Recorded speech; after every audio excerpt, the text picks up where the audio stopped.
Dans l'univers des startups, il y a un mot qui résonne comme un objectif ultime, une sorte de consécration, la sortie. On imagine tout de suite une acquisition par un géant de la tech ou une entrée en bourse spectaculaire. Bref, le générique de fin hollywoodien du parcours de l'entrepreneur.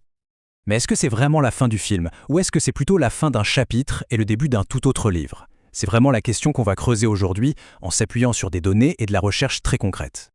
Parce que, en réalité, ce qui se passe après la sortie est bien plus complexe, bien plus nuancé que ce que les gros titres nous laissent croire. Que ce soit pour les fondateurs, les équipes ou même le produit, le voyage, bien souvent, ne fait que commencer.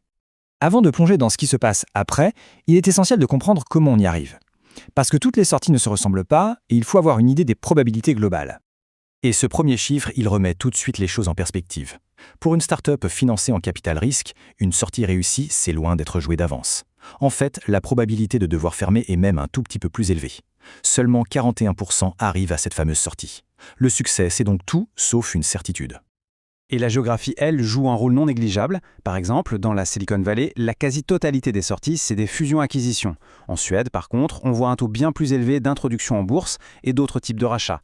L'écosystème local a donc une vraie influence sur le destin des entreprises. Mais au-delà de l'endroit où on se trouve, ce qui compte vraiment, c'est la performance de la startup. C'est elle qui va dicter la suite. On pourrait dire que les entreprises les moins performantes subissent leur sortie, alors que les meilleures, elles, la choisissent.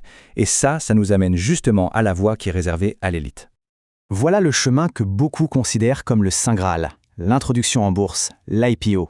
C'est la voie de l'indépendance, celle qui est réservée aux startups qui performent le mieux. Et les données le confirment. En moyenne, on observe une croissance des ventes de 206% après l'introduction en bourse. C'est une trajectoire de croissance qui ne s'arrête pas. Le capital risque est simplement remplacé par le capital des marchés publics. L'entreprise poursuit sa mission, mais avec encore plus de moyens.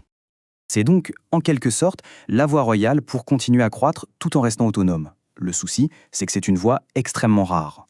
L'immense majorité des startups qui réussissent prennent un chemin beaucoup plus fréquent, celui de l'acquisition. La fusion-acquisition, c'est donc la destination la plus courante. Mais ce que les recherches nous montrent, c'est que cette voie se sépare en fait en deux destins radicalement opposés pour la startup qui se fait racheter. D'après les entretiens menés avec des fondateurs, deux scénarios principaux se dégagent. D'un côté, il y a une minorité de startups qui continuent de grandir en s'appuyant sur leur nouvelle maison mère pour conquérir de nouveaux marchés. Et de l'autre, il y a la majorité qui subit ce qu'on appelle un amaigrissement progressif pour finir en simple bureau de R&D où toutes les fonctions commerciales sont centralisées pour faire des économies. Cette citation, elle est tirée de ses entretiens et elle est très parlante. Elle décrit bien ce processus où finalement on garde le cœur technique de la startup, son équipe de développement, mais tout ce qui faisait sa croissance, son autonomie, tout ça est absorbé, dissous dans la grande structure de l'acheteur. Et alors là, les chiffres sont sans appel. On peut même dire qu'ils sont brutaux. Après une acquisition par une entreprise étrangère, l'effectif médian chute de 32%.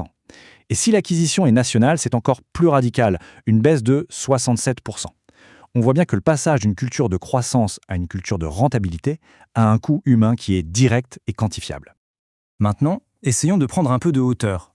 Ces destins individuels, ils ne sortent pas de nulle part. Ils sont influencés par des forces économiques mondiales, une sorte de gravité du capital. Pour bien comprendre cette force, posons-nous une question très précise. L'Europe est excellente pour créer des startups de grande valeur dans les sciences de la vie. Mais, dans les mains de qui finissent-elles ? Et là, c'est la révélation. Si on regarde juste le nombre d'acquisitions, la plupart sont locales, faites par d'autres boîtes européennes. Ok ? Mais si on s'intéresse à la valeur, le tableau s'inverse complètement. 68% de la valeur des startups européennes les plus prometteuses est capturée par des acquéreurs non européens. Et sur cette valeur qui quitte le continent, plus de 90% part dans une seule et même direction, vers des acheteurs basés aux États-Unis. La force d'attraction est juste incroyablement puissante. La conclusion de l'étude est donc sans appel. Le capital risque, en préparant une entreprise à une valorisation très élevée, la prépare en fait presque mécaniquement à être rachetée par un géant de la Silicon Valley. C'est un courant économique extrêmement fort. Bon, revenons à la perspective du fondateur. Face à toutes ces forces, quelles sont les cartes en main ? En fait, toutes ces données dessinent une série de choix stratégiques et de compromis. Pour les fondateurs dont la priorité absolue c'est de garder le contrôle, l'étude propose une sorte de feuille de route. D'abord, tout commence très tôt, avec la décision sur le capital qu'on est prêt à céder. Deuxièmement, il faut lever des fonds en position de force, pas quand on est au pied du mur. Troisième point, il faut viser la rentabilité avant de chercher l'hypercroissance à tout prix. Et enfin, évidemment, il faut choisir ses partenaires financiers avec un soin extrême. Bref, le contrôle, ça s'improvise pas, ça se préserve activement.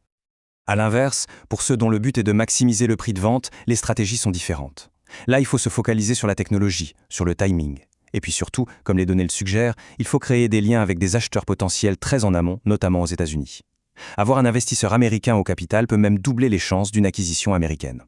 Tout ça nous amène finalement à ce qu'on pourrait appeler le dilemme du fondateur. C'est ce conflit central, cet arbitrage permanent qui rythme toute la vie d'un entrepreneur.